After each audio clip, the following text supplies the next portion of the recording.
Here's a trick that's sure to amaze you. In my hand are a few loonies and toonies, some quarters, and a couple dimes.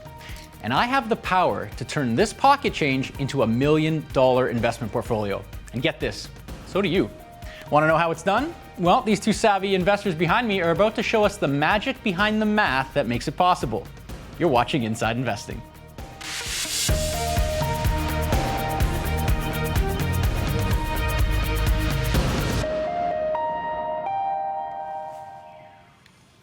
Hello everyone, welcome to another edition of Inside Investing, the show that helps you level up your financial knowledge and sharpen your investing skills. Presented to you by TD Direct Investing, named Canada's best online brokerage by the Globe and Mail for 3 straight years and counting. I'm your host, Rob Moise. It's a pleasure to have you with us here for Investor Education Month at TD Direct Investing. It's all about helping you turn small steps into big opportunities in your financial life. And what could be bigger than $1 million portfolio, right? We're going to hear how to build one with a magic mix of time, consistency, and compounding. Let's get this act started. Joining us are Stephanie Gordon and Dennis Mathieu, aka Steph Den. They are the millennial power couple of personal finance here, sharing their investing knowledge with 700,000 followers across their social media channels. It's great to have you both back with us.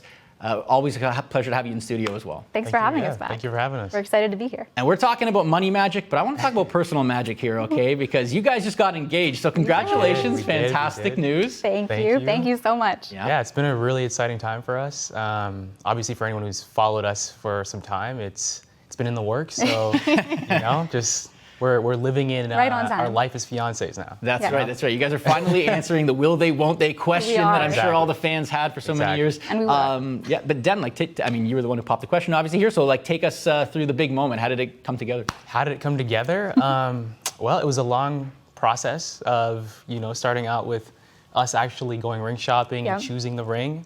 And then once that was done, we got to a point where I guess it was all on me at that point, right? To actually pop the question, but we did it locally.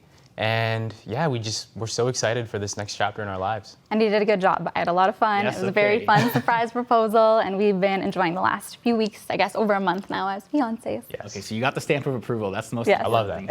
Yeah. And actually one of the things I love too, obviously, being savvy with your money is a big part of your guys' relationship, but also part of your personalities online. Yep. You guys did the breakdown of this is what this cost. We did. That's fantastic. I think give people some perspective.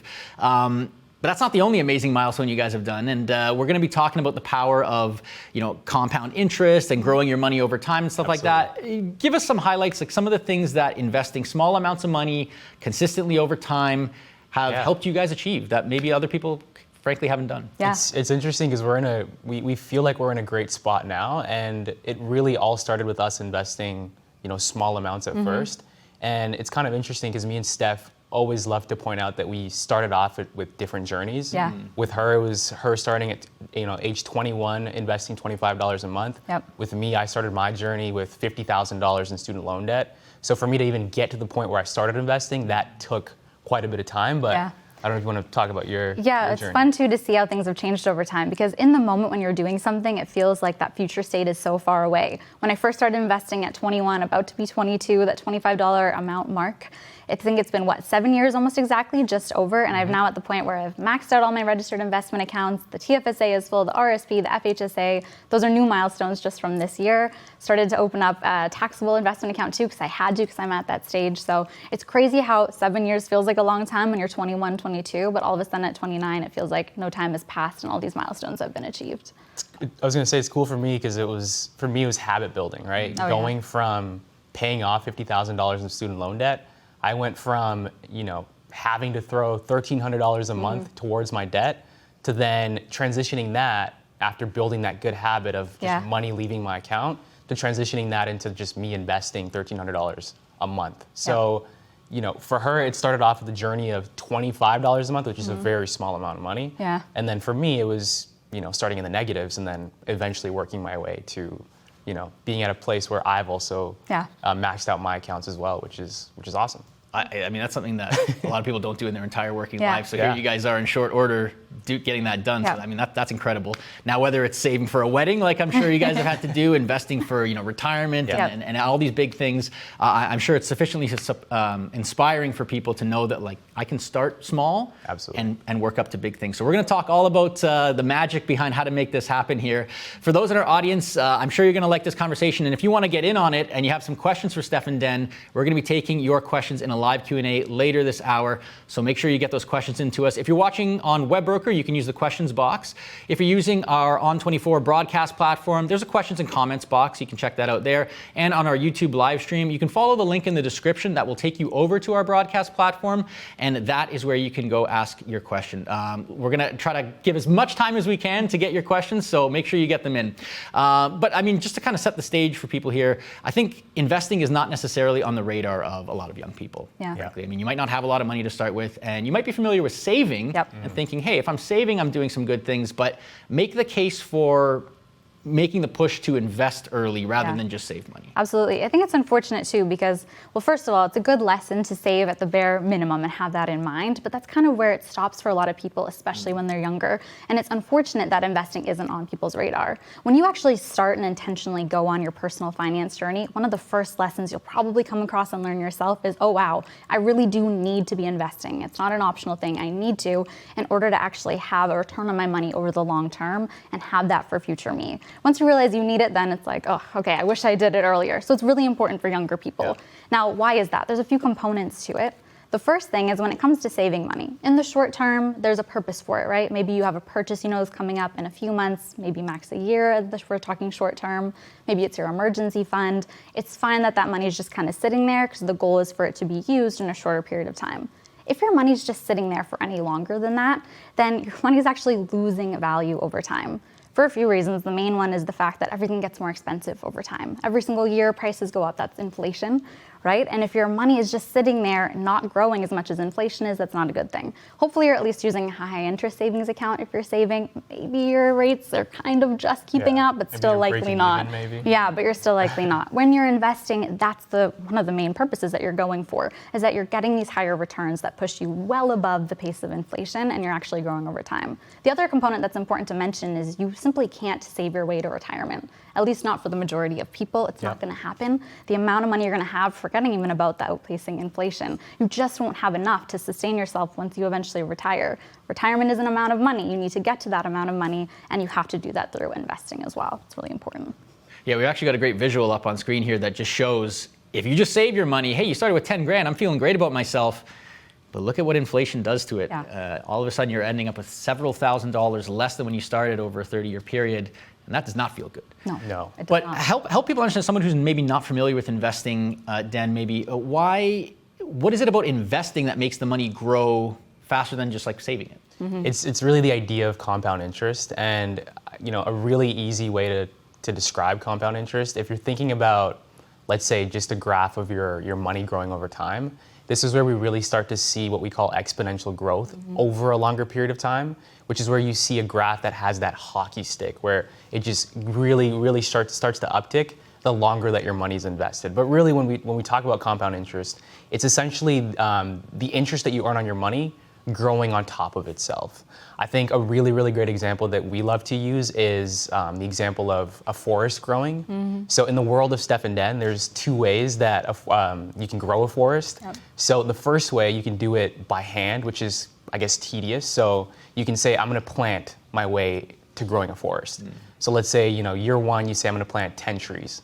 By year 10, if you plant 10 trees every single year, you're gonna have 100 trees, right? That's one way to grow a forest. The second way is for you to also factor in the fact that as you're growing your forest, if in year one you're growing 10 trees, maybe those trees also produce seedlings, right? That can then grow other trees, right? So it's not just you planting these trees by hand. Your trees that you've planted in the past are actually blossoming and dropping seeds that grow into more and more trees. So after a decade, you have way more than 100 trees. You've got, a forest growing. Compound interest is really magical too, because at first you might not see those effects, right? Even this is why we like the forest example, because you can't see what's happening at first, but all of a sudden it's blossoming and growing. Compound interest, your money growing on top of itself, the interest growing as well. And you really, at least at the $100,000 mark, you start to see it moving faster just based on the amounts itself, which is really exciting too. And we've seen that ourselves. Right. I think people struggle to see it when you're just investing hundreds or thousands of dollars, but once those numbers start to creep up, then you really start to see the magic. Nothing's essentially changing. Everything is working in the way that it should, but it's just once you get to those larger numbers from you doing it consistently over time, you start to really see that magic. Right, yeah, you get 10% off of, $10. It's $1. Okay, Yeah, great, I'll take it. Yeah. 10% of $100,000. Now we're cooking with gas. Now we're talking. So that's fantastic. I really like the forest analogy. I think that's a really easy visual. And they say money doesn't grow on trees, but I mean, hey, it kind of does. It kind of does in this example, so I like that. But I think one thing that people might get hooked up on here, hung up rather, is like, okay, so compound interest is this amazing thing, but how is it that I can invest such a small amount of money? Because if you look in the market, a stock can be like $100 or $50 or something like that.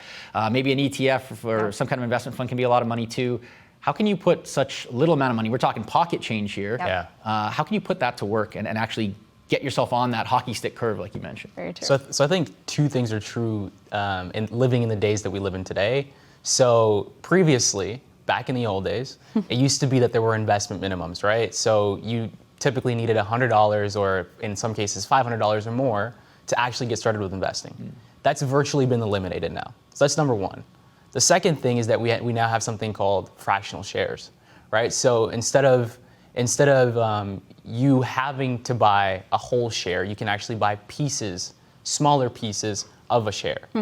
It's nice because you can get started earlier with less money, and it also means all of your money is getting invested when you invest in these fractional shares too, which is something we really like. When we invest on a consistent basis, it's a set amount of money, and so all of that money can be invested. We're not just buying one share, we're buying 1.3 shares, whatever it is, on a consistent basis. So it means that you really can, if the price of an ETF you want to invest in is $30, you only have 10, you can still purchase a fraction of that share. Right. And so you're literally putting like every dollar to work. Every dollar. And the more you can put in earlier, the more you can get it growing. Absolutely. On that exponential curve. And actually, we have a great visual here to show that we could put up here. We're talking about, investing pocket change here, and we want to get to $1 million portfolio. Let's put this chart up here that shows us how much you would have to save. Let's say, pocket change, $100 a month, let's say. I mean, we're talking like, $2, $3, $4 a day or something like that. How long would it actually take you to get $1 million if you assumed like a 10% annual return? Because I like round numbers here, so we're gonna go with 10% here. It would take you about 46 years to reach $1 million. And that sounds like a long time, but what I wanna call your attention to here, and you guys can jump in on this too, is the total contributions that you would have to make is like about $55,000. And you ended up with $1 million. I think that that's the key for people too, because when you think about investing, there's really two components. It's the amount of money you're contributing, and then it's the amount of time that you have, right? And you can kind of play with those two levers. If you start earlier, it means that you actually have to contribute less money to end up with the same result. And you see it exactly there. You've only put in, sure, 45 years sounds like a long amount of time. First of all, probably goes by fast. But beyond that, you also only put in $55,000. You got, what is that, $945,000 worth of growth on top of that. That's an amazing financial return if you think of the actual numbers and amounts for yourself. If you're older and you start later on, that's fine, you can do that. You're gonna have to contribute more money to get to that same result. You're gonna have to put in $200,000, $300,000, $400,000 of your own money to get to that $1 million mark, depending on where you're starting. So I feel like that's a good example of the time component in compound interest. Yeah, actually we have another graph too that we can show up too. Let's do that, because I think some people might say, well, why would I start at 20 with like $25 a month? Why don't I just wait until I'm like 30 and I can put like $100 a month or something like that? Well, if you look at this chart here, you can see that the 30-year-old has to put in twice as much money over that same period of time to hit $1 million portfolio than the 20-year-old starting with $100 a month is. The 30-year-old had to put in $260 a month. It's more than twice as much to get to the same place in the same, by the same age, which, I mean, in this case, 45 years, you started at 20, you're looking at your typical retirement. Yeah, exactly.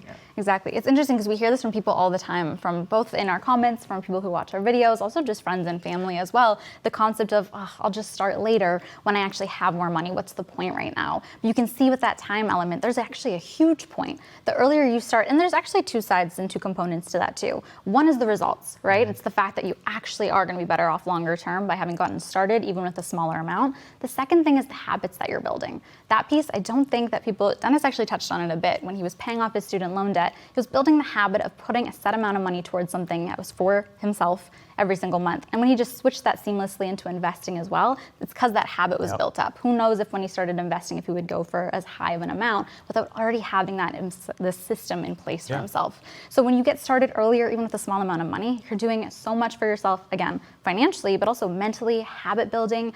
You're growing your confidence. You are seeing results, which I think people underestimate how much confidence that builds in themselves too, seeing that when I actually take action, it does something for me. So also, a lot of good I was going growth. to say also, when you let time do the work for you, a lot of the times you only have to invest this very small amount of money that you otherwise wouldn't even think about. Like for a lot of people who are younger out there, if you're 20 and you're looking at 45 years, that's you at 65, right? So a lot of the times you probably spend more than $100 on a pair of sneakers, right? Like whatever. So a lot of the times it's a very small amount of money that you have to dedicate yourself to being consistent with, but once you're starting younger, you have that time, to allow it to do the work. And the longer you wait, the more you actually have to put in instead. Absolutely. So it's a bit more of a sacrifice for And yourself. I mean, in your case, Dan, I mean, like you were already so used to paying that money for the student loans that when you transition to investing, it's like no skin off your back. Like you didn't even notice a difference, right? It was just normal. It was just normal life. Yeah, and you can figure out like how to live off the rest basically, and it's amazing like how far it can go. Although that said, 46 years, that's a long time. Yes. It is a long time. What do you think somebody could do to, help accelerate that process Yeah. without sort of, I guess, making it a strain on, present me, saving for future me here, investing for future me here? How can they sort of strike a balance? Is there anything they can do to help accelerate that growth, accelerate that curve? Yeah. Good question. I think in general you can increase your contributions, right? And that doesn't necessarily mean that you need to force yourself to do something that you can't do or can't afford to do, right? But every now and then you could make extra contributions if that works for you, if that works for your income, your budget, if that makes sense, right? There's a lot of people who, when they get a raise or when they get a bonus, often think first to spend that money. You could definitely put a little bit of that put a little bit of that money as more contributions towards your investments. I think that's actually a very common piece too, right? For most people, their career trajectory, you earn more money over time. It's different rates and it depends, maybe there's ups and downs, but overall earn more over time. Yes, by just adding in these additional contributions and starting to contribute a bit more. Again, in my case, I started with $25 a month. I upped that to $250 once actually at that point, I probably could have afforded to start with that. Once I learned more, I upped it to $250. Then as I earned more, I upped it to $1,000, then $2,000 a month. It's not about the amount. It's that I got started early, had time starting to do the work, and then started to increase those contributions over time. And that's where you see the 45-year mark go down. All of a sudden you did it in 35 years instead, and that's what retiring early is, right? It's getting started, increasing your contributions over time, and giving yourself that option and flexibility that otherwise you don't have. Yeah, I want to call that chart back up because there was a really good one that we were showing there, speaking exactly to what you're talking about lopping off some time to this journey. You can see here, if you started with $100 a month, it would take you 45, 46 years, what have you. But if you increased your monthly contribution every 5 years by another $100, and I think most people expect I'm going to make more money in my career as I progress. Look at that, you lopped off almost 10 years in that journey to $1 million. And then when you think about, age 65, what have you, now you're not thinking about $1 million profit. No. Now you're thinking about a $2 million, a $3 million. Pretty soon you're shopping for yachts, maybe. I don't know. Like, it depends on how crazy it goes. This is where we get into the exponential growth piece too, because you can start to see when you're playing with that much money, it's only 5 extra years to go from 1 million to 2 or 3 million, depending on the numbers you're looking at. So it really has a huge impact later on if you got started early and had that time in place. Absolutely. Okay, I think we've done a good sell job on compound interest here, which is fantastic. I think a lot of folks, though, might not have the disposable income, especially if they start really young. There's something that you guys did that I know will make a lot of people shudder, and that's you pursued the B word, budgeting. Nobody likes to hear it. It makes my skin crawl too. How did you convince yourselves to budget? I believe this involves pizza somehow. It does. Bring that home you can tell that one actually. Yeah, well, when me and Steph first finished school, There was a point in time we had one night where she really wanted to order a pizza, and she kept pacing around the kitchen, wondering whether she should order the pizza or not. She didn't know whether she had enough money, and I just turned to her and I said, "Hey, why don't you just create a budget and see if you have the money?" Yeah, and I was like, "Oh." And so it sounds like a very basic thing or small thing to worry about, but these are the things that people worry about without even thinking about the fact that they're worrying about them. Yes, right? A lot of the times people think that creating a budget is restrictive. That's what makes you shudder, right? It's like, oh, I don't want to have to do that. Instead, it actually eliminates a lot of financial anxiety and guilt. All a budget really is knowing where your money's going. No one else needs to see your budget. People see our budgets because we share it, but for you, no one needs to see it. It's up to you what you're going to do with your money. It's just knowing where it's going and being intentional. When you do that, it actually gives you the option too to know how much you can afford to invest and spend on things you want to spend on a consistent basis. It's all up to you about how much you want to do of each one, right? So you create a budget, you know how much you have coming in, you know what's going to your fixed expenses, then it's up to you how much you save or invest versus how much you spend on your wants. Now, if you pay yourself first, when you do that, that actually means that you're contributing to your investments or your savings or your debt, whatever it is for you first, and you're really paying attention to that piece. But it's really up to you, right? It doesn't have to be as much money. Totally up to you. Just do that part first, spend the rest on your wants, and then it's all carefree, guiltless spending the rest of the month. At least it is for me. I think people really get hung up on the language. You know, they get hung up on the word budget. Call it something else if you want, right? Call it something else, but as long as you're keeping track of where your money's going and you know the inflows and you know the outflows, you're budgeting, right? You're budgeting and you're going to feel a lot better too. I think a lot of people don't like to budget because they might not want the answer to the question of where is my money going. But if they take the approach that you're taking, it actually becomes almost like intoxicating to see like how much am I saving, how much can I invest, like where else can I squeeze a little bit more expenses. And sometimes it's not even squeezing, it's just there for you. You're like, oh, I actually could spend that money. I actually have an influx that I could spend and I'm just not. That was my case, for example, with the pizza story. So who knows? And you made an interesting point that you said you could have invested more early on, but you didn't. Was that because you weren't budgeting at the time, or were you just a little bit hesitant to start investing? Actually, good point. I haven't even thought of it in that way, but yes, it's because I wasn't budgeting, so I didn't know how much I could afford to invest, and I had a knowledge gap at the time. I didn't know a lot. I know I should be investing. That's all I knew. Pretty much it. So someone suggested just do $25. Sure, I did that. When I started my budget, that's when I realized, oh, I could easily do at least $250 a month, if not more. And then as I got more comfortable and earned more money, started to up those amounts over time. So when we talk about starting with small amounts of money, like in your case it was $25, which I think is really compelling, frankly, because I think everybody can come up with $25 here and there.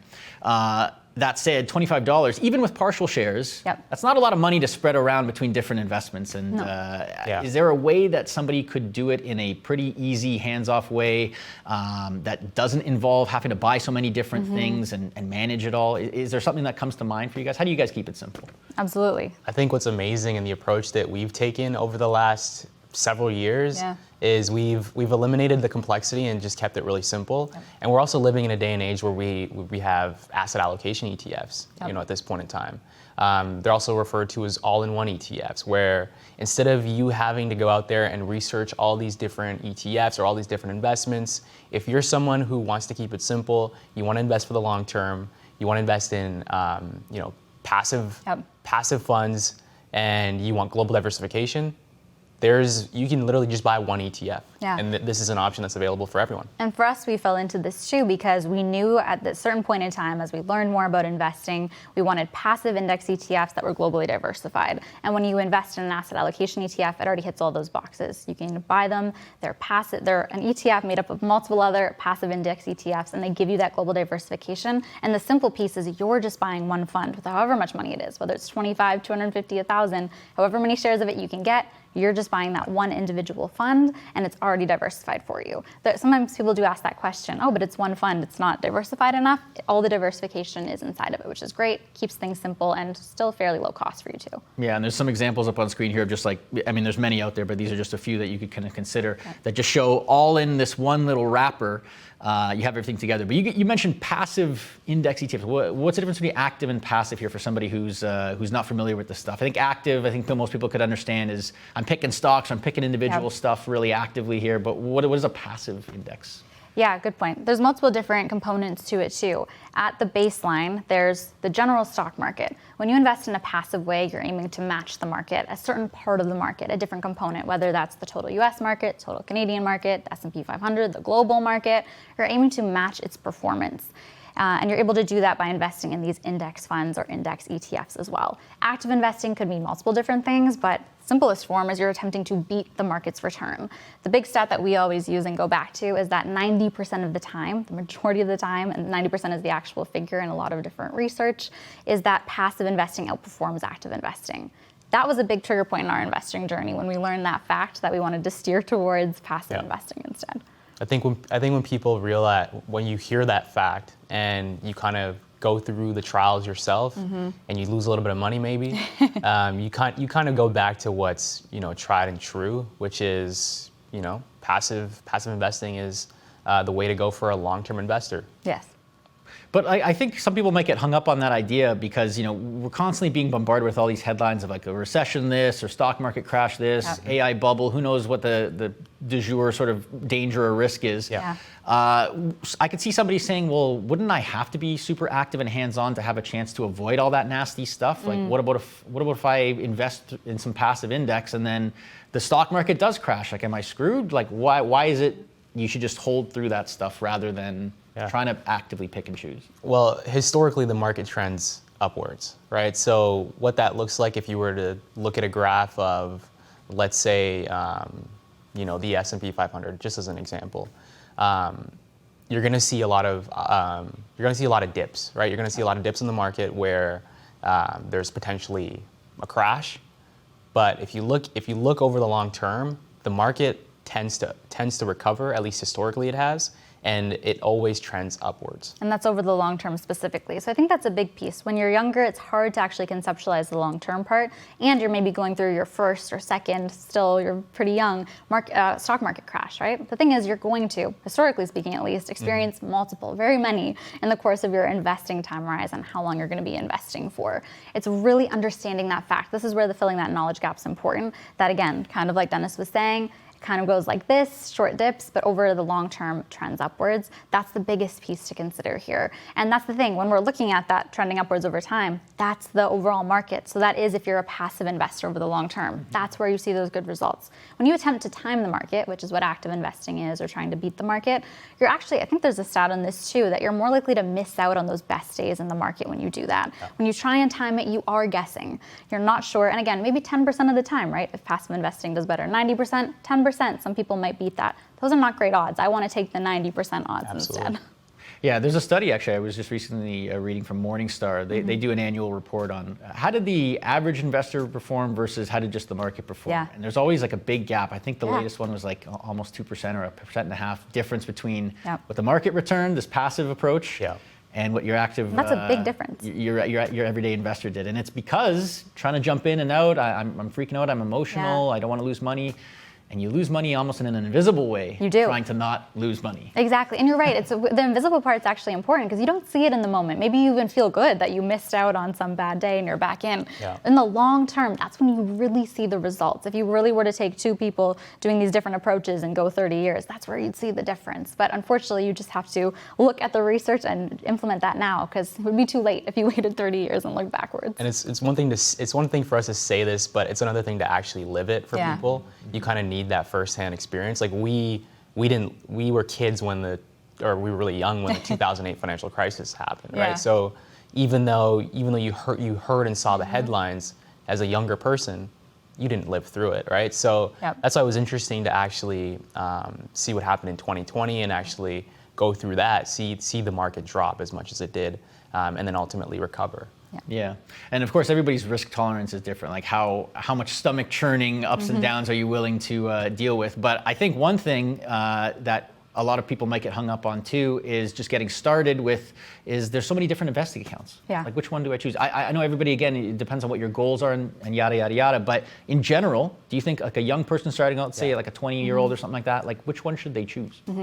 I mean, in general, when it comes to long-term investing, at least within Canada, the primary accounts that you're going to see being used are the TFSA as well as the RSP. the TFSA is hands down a really great account because it's super flexible. Yeah. And the reason it's flexible is because you can invest tax-free, right? So the gains that you receive from your investments at whatever point in time that you decide to sell whatever you have in there, completely tax-free, right? And then your RSP, also a really great account because it's what we call a tax-deferred account. So it actually helps you in the short term from a taxes perspective, but you do still have to pay taxes in the future when you go to take money out. In general, both the TFSA and RRSP are what we call registered or tax-advantaged accounts. Yeah. So from a high level, everyone ideally should be using those tax-advantaged accounts first because you get those different tax benefits. There's also the FHSA if you're investing for your first home. That's one of the newest or the newest registered investment account we have here too. And then in general though, yes, if you're going to pick one off the top, look into the TFSA. Everyone, it depends on your personal situation, but it's great because it's so flexible. But also keep in mind employer matching if you have it at your work, because that's typically in an RSP. So don't get that confused. That's still something that you likely want to sign up for too. Right. Take the free money if it's offered. Exactly. Matching money, I should say. Yeah. But okay, so TFSA is a good starting point. Appreciate you guys giving so many tangible tips here. Get people started on that hockey stick curve. I'm a big hockey fan, so I love the hockey stick curve. Going to the game tonight, by the way. But in any case, appreciate you sharing those tips. And we got a lot more to come for our audience here. Make sure to get those questions into Steph Den. Our Q&A is coming up right around the corner. But before we get to that, I got a quick question for you. Are you following TD Direct Investing on social? Because if you're not, you are missing out, okay? Check out these QR codes on screen. We're on YouTube, we're on Facebook, we're on Instagram. You get a sneak peek at all kinds of upcoming episodes, all kinds of content that's designed to level up your investing knowledge and help you build wealth over time. And if you haven't already, make sure you check out our Investor Education Month contest, okay? We have a QR code that you can scan here, or you can go to td.com/IEM. That's where you can check out the full listing of events that we have. But this contest we got, I think you're gonna like the prize that we got. Why don't we check that out and see what we got? The Investor Education Contest, brought to you by TD Direct Investing, is officially live. Canadians can enter today for a chance to win a check for $7,000 and a 1-hour private educational session with a TD Direct Investing client education instructor. There are 3 ways to enter. Visit the TD Direct Investing Facebook page, click follow, then like the contest, post dated September 10th, 2025. Follow TD Direct Investing on Instagram and like the contest, post dated September 10th, 2025. Or attend a TD Direct Investing Investor Education Month workshop. Learn how to register at td.com/IEM. You can enter once using each method. The contest runs until October 31st, 2025. Scan the QR code for full contest rules and details. A chance at $7,000 in your pocket. That is one way to get on that hockey stick curve that Steph and Den are talking about. Imagine compounding that early on. That's fantastic stuff. So make sure you check out that contest for Investor Education Month. We're going to get to our Q&A in just a moment, but I want to bring in my colleague Caitlin Cormier first. She's going to give us a look at how investors can start making their first investments on the Easy Trade platform that TD has and get working on that compound interest goodness. Caitlin, welcome to the show. Always lovely to have you here. We heard Steph and Den talking about asset allocation ETFs. It sounds like it's a really easy thing to get started with. How can they get started with them on TD Easy Trade? Well, first and foremost, congratulations to Steph and Den on their engagement. That's so amazing. Congratulations to them, and good to hear it was a fun story that he did well, even if it was kind of a half surprise, like an expected surprise.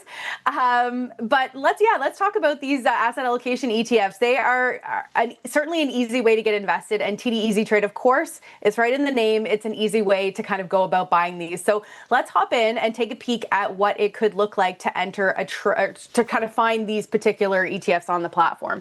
So starting out, we can actually just come to this main screen, click on the buy sell button, and you'll notice kind of most of the way down on the screen, there's a button here that says browse TD stocks and ETFs, or TD ETFs and stocks. And literally the first ones on the list, we've got a cash management ETF, which is kind of similar to like a money market if you just need to park some kind of the cash portion of your account. And below that, you're seeing these ETF portfolios. The ETF portfolios are the equivalent of those all-in-one or asset allocation ETFs. So there's a balanced, conservative, all equity and growth ETF portfolio. So those would be kind of the equivalent to what they're talking about today. So we can see the asset mix here. We can see it's invested in Canada, the US, international, it's got fixed income. So basically this is that portfolio that's pre-built for you. Somebody else is taking care of all the investing decisions, kind of putting it into some individual, you can see the holdings there. So we can see that they're individual indexed ETFs that you're holding within that. So this is where you can go to find that type of investment within TD Easy Trade.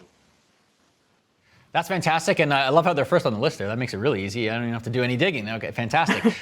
Steph Den, we're also talking about the power of partial shares, getting every dollar to work as soon as you can. How do you tap into partial shares on Easy Trade?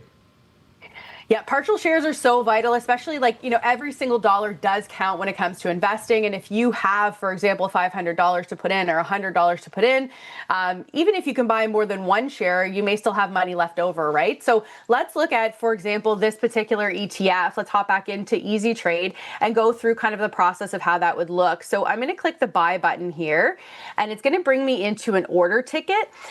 So I'm going to go through, and for partial shares, I do have to choose a market price. That essentially just means that I'm going to be able to buy this particular ETF at whatever the current best price for this ETF is. So I'm going to choose that market price. And then instead of putting in a number of shares, I'm just going to put in a dollar amount. So let's just say, for example, $100. I'm going to click done. You'll notice here it shows me I can buy 4.77099 shares. So what that means is if I was only buying even shares, I'd only be able to buy 4, and then I would be leaving kind of that rest of the $20 on the sideline. So it's about $21 per unit for this particular ETF. So I'd be leaving the majority, about just over $15. I'd be leaving on the sidelines, waiting to be invested until the next time I actually made a purchase. Using these partial shares, every single dollar gets invested right away. It's as easy as putting in a dollar amount instead of a number of shares. When I'm ready, I just go ahead and click preview, order, and submit. So no hard work involved, just kind of a simple difference between putting in a dollar amount versus a number of shares, and you can get every single dollar invested right away. Really straightforward. That makes it easy for people to get started. Thank you for showing us the ropes here, Caitlin. And if you want to hear more from Caitlin and all the instructor team, again, td.com/IEM. You can check out all the amazing workshops that they have going on a whole range of topics to get you leveling up your knowledge. Thank you so much, Caitlin. Caitlin Cormier, our senior client education instructor here at TD Direct Investing. Okay, without further ado, guys, we're going to get to our Q&A. Okay, we got lots of stuff coming in here. Let's see what the people want to know more about here. Andrew is our first question here. What does Andrew have for us? Andrew is asking, now that you've hit that ideal amount, what are some of your future financial goals here? Okay, yeah, so you guys were talking about maxing out your registered accounts. So congratulations to you. I'm a little jelly, not gonna lie. What's the next big thing on the docket for you? Good question. I think for us, we're still of the mindset that we're trying to continue to invest as much as we can for our futures. Yeah. It's interesting too, because it's when we're in this phase of life right now where we have the ability to, our fixed expenses are still low, that's still a big priority for us. And again, every single year you get more room in those accounts, more contribution room for all those registered investment accounts. So I think we'll, for now, still have that as our main goal. We'll see from there. Yeah, it works with our lifestyle right now. Like Steph was saying, given that our costs are low and given that we are still relatively young, the priority really is to keep pumping as much money as we can into those investments. But we do have some future goals to, at one point, purchase a home. That's hopefully in the cards for us. Yep. For us, the timeline is just a little bit longer. Yeah. Yeah, there's those goals as well, but as of right now, it's mainly just fill up our investments as much as we possibly can. Yeah. Here's a question that springs to my mind, because I know it's one that a lot of young people wrestle with here. Certainly one that I wrestled with myself too. Yeah. A lot of people, I think the traditional path is I try to buy the house first, Yeah. and then I invest for my future. You guys have sort of done it the opposite way. I know you guys have a sweet deal on your rent, so that's great. That helps out for sure. But you guys are doing the opposite, investing first, then maybe buy a home down the line. Yeah. Do you think that was the right call? Good question. Yeah, simple answer is yes for us. I think it goes back to everything we talked about today, right? The younger that you start and, the longer that you can keep that money invested and continue to fund it, then we really see what the graphs and what the numbers look like over time, right? I think the traditional way it's not wrong by any means. But for us, really, our goal really is to prioritize future us, which is us at in our 50s and 60s. Forever us, and basically. retirement age, right? Yeah, it was an intentional decision too for exactly that reason. We know how much farther that money invested earlier can go. So if at any point we have to or choose to pare down how much we're contributing to our investments in order to save for these other goals, all that money is already in there and invested. We're not going to touch it, and we already know that we're good to go and have that security, which gives you more peace of mind to make other decisions too. So yeah, for us, right decision. At some point in the future, we'll likely buy a home for us to live in, but we're not pressed on the timeline. I mean, the interesting thing is, like, if you build up a portfolio to a certain extent and you get a decent return year, there's your down payment. That's true too. Absolutely. 1 or 2 shots. So powerful stuff for sure. Yep. I did it the traditional way, and I'm doing okay. Jennifer's the next question. My kids are 12 and 14. How can they start investing, or do they need to wait until they are 18? Ooh, that's a very good question, actually. Good question. A few pieces to this. One, if you plan on them actually going to post-secondary education, so they're going on to go to college or university, you can open up an RESP for them and have them even contribute that way and invest it in that way for their future. That's one way you can get started. Beyond that, too, I don't know. I feel like that's the first thing that comes to my mind. Any other thoughts? I think the way that things are set up, they would have to wait until they are 18 years old for them to actually be fully have the ability for them to invest themselves under their name, under their own name. Yeah, I think you can set up like a trust account or something like that. I know some parents do is like they'll sort of earmark a TFSA that's theirs. Yes. But because you can take out the money willy-nilly, whatever like that, you can basically just dump the money to your child, and it's as if they were investing it. Exactly. You're using some of your own contribution room, but hey, we love our kids, right? For your kids, yes, exactly. Thea's got a question for us. What does Thea want to know? Thea's saying, what books do you recommend to someone who is getting serious about investing or saving in general that are beginner friendly? Good question. There's a lot of good books out there. Yeah. For us, we've always loved video content, honestly. And I think sometimes people think that it's, I don't know, like they're different from each other. Like if you're learning on YouTube or from video and podcast content, you also need a book that's different. Ideally, it's just different mediums and different formats, right? But it's going to be similar information. Similar messaging. Yeah. I don't know if you have anything specific in mind otherwise, but for us, we're all about the different YouTube videos out there and podcasts too. But there's a lot of great books that you can lean into as well. Tons of different lists on them too, and just see which ones kind of lean into a methodology you'd be comfortable with. I think that would be our main advice. Yeah. If I could add something subtle, a subtle tip to people, it's don't go for the most complicated book that you can find, even if it's a classic. Start with something that's easy to digest. Build the knowledge. Nothing. You don't want to dread. That's actually a great Learning, point. right? Yeah. Some of our favorite books that are about money are actually more about mindset. I really love, for anyone who's younger specifically too, I really love the book called The Defining Decade. It's all about being in your 20s, and it's not directly about money, but it's kind of about how you want to take advantage of this time, kind of ties into compound interest and taking advantage too. So money mindset books, I think, are a really helpful starting point for people. Yeah, build that habit, build that mindset. It's powerful stuff as well. Luba's got a question for us. Let's check out what Luba wants to know about. Would you recommend investing in a TFSA every month with a small amount or once with a big amount? Ooh, good question. I think generally most people are from their careers are paid on a consistent basis where it's either biweekly or monthly. So a lot of the times for the majority of people, you don't have that big lump sum to invest. So it honestly, a lot of the times because of that, it makes a lot more sense for you to just take a little bit that you can from each paycheck and throw it into your TFSA or whichever investments that you're going to be purchasing. Very true. From a high level, though, this question really is about that. It's should you lump sum invest or dollar cost average in? Again, like Dennis was saying, for the most part, people kind of have to dollar cost average. It's basically what that means is you get paid every month, you put a set amount into your investments. Whenever you do come into a lump sum to invest, though, the research for the most part shows the majority of the time it's better off being invested earlier and having your money in the market as soon as possible, as opposed to holding it in a savings account while its value is technically going down, waiting, and then spreading it out, right? So if you have a lump sum to invest, research shows the majority of the time, invest that lump sum and you'll be better off. But if you don't have that option anyway, it's just on a consistent basis, then that's great too. As soon as you have money to invest it as soon as you can. I think that helps with building the habit too, right? If you just kind of are steadily doing it rather than sort of waiting, even if you were in that kind of situation. Very true. But point taken on if you get like a bonus or something like that, Yeah, there's no need Don't go rushing out and spending it, all right? Future you. Georgette has a question for us as well. She wants to know, is it better to have one ETF or up to 5 to 6 individual stocks? So we know that you guys like the asset allocation ETF approach, but do you think that hold it? Can you have like individual stocks, maybe 5 or 6 or whatever like that, plus an asset allocation ETF? Like, does that make sense? Or I know what some people do is instead of using the asset allocation ETF, kind of similar to what Georgette is asking about, maybe I have 5 or 6 individual ETFs that each kind of tap into a different part of the market, and collectively they add up to the portfolio that I want. What do you guys think? Yeah, there's a few different components to this too, because she did ask specifically 1 ETF or 5 to 6 stocks, right? So those are 2 different things, and it depends. Let's answer the question first. So 1 ETF versus 5 to 6 ETFs. Then it just depends, right? It's up to you. What is the purpose of those different ETFs?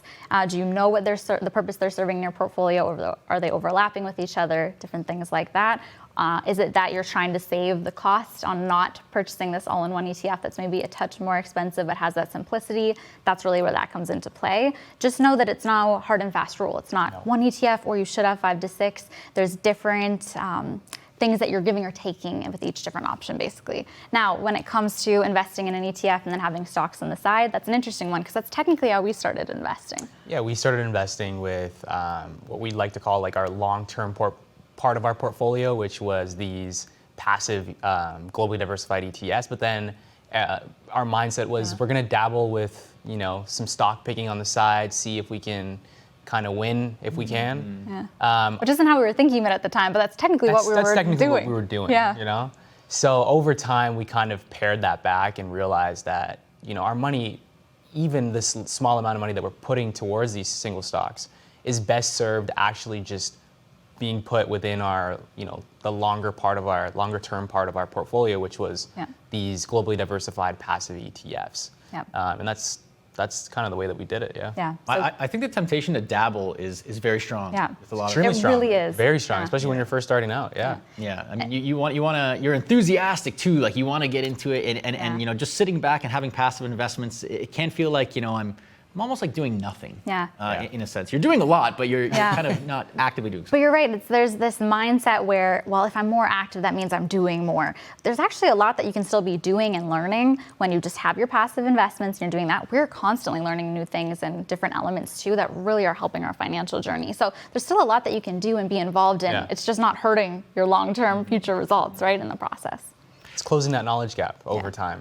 There you go. It's closing the knowledge gap. I know you guys have talked about having to go through the process of doing that as you learned, and maybe that's something others will do too. But maybe we can give them a little shortcut here, in the sense here with all the great tips that you guys are sharing. We appreciate you guys doing so. That's all the time we have for our Q&A, folks. Thank you for getting those great questions in. We appreciate you guys joining us. We would be remiss though if we didn't leave you guys with a little engagement gift here. So I was hiding it from you guys under my laptop, but we know you guys are money savvy. Wow. Wow, that's so fun. Budget savvy wedding planning book here. There you go. That's so fun. Thank you so much. Thank you. Wow, that's so fun. Here we go. This is our book recommendation. There you go. Thank you so much. That's so absolutely. exciting. Wonderful seeing you guys. Congrats again. Thank you guys for coming in and sharing all that knowledge with us. And thank you for our audience, of course, for tuning in. We appreciate having you guys tune in with every week that we do this great show and building up your knowledge. You're going to want to check out next week's show. If you don't want to do things the way Steph and Den do, and you do want to take your shot at stock picking, hey, we got something for you too here, okay? We're going to have seasoned DIY investor Daniel Pronk. He's going to share the secrets to how he made his best investment ever. We're going to get into the mind of his research process and his thinking and all the things that he deliberated in order to get him to this incredible investment that he made. You don't want to miss that one. Really interesting stuff. That's all the time we have for this edition of the show, though. From everyone at Inside Investing, thank you so much for tuning in. As always, we'll see you all next time.